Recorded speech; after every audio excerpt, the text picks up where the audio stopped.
മാനന്തവാടി കമ്പമല വനപ്രദേശത്ത് വീണ്ടും കാട്ടുതീ പടർന്നു. ഇന്നലെ തീ പടർന്ന അതേ പ്രദേശത്ത് തന്നെയാണ് ഇന്ന് വീണ്ടും കാട്ടുതീ പടർന്നത്. ഫയർഫോഴ്സ് സംഘവും വനപാലകരും സ്ഥലത്ത് തീയണയ്ക്കാൻ ശ്രമിക്കുകയാണ്.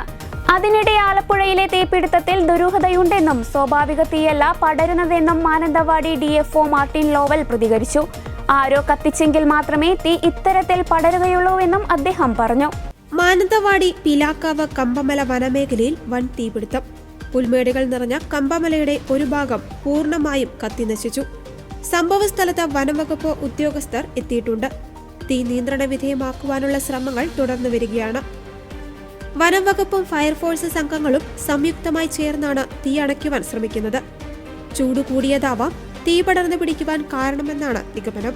നിലവിൽ മേഖലയിൽ തീ ആളിപ്പടരുന്ന സ്ഥിതിയാണുള്ളത്.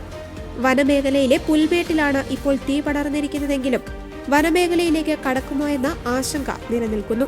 സംസ്ഥാനത്ത് ഇന്നും ചൂട് കൂടുമെന്ന് കാലാവസ്ഥാ നിരീക്ഷണ കേന്ദ്രം മുന്നറിയിപ്പ് നൽകിയിരുന്നു. കേരളത്തിൽ ഒറ്റപ്പെട്ട ഇടങ്ങളിൽ സാധാരണയുള്ളതിനേക്കാൾ 2 മുതൽ 3 ഡിഗ്രി സെൽഷ്യസ് വരെ താപനില ഉയരുമെന്നാണ് മുന്നറിയിപ്പിൽ പറയുന്നത്.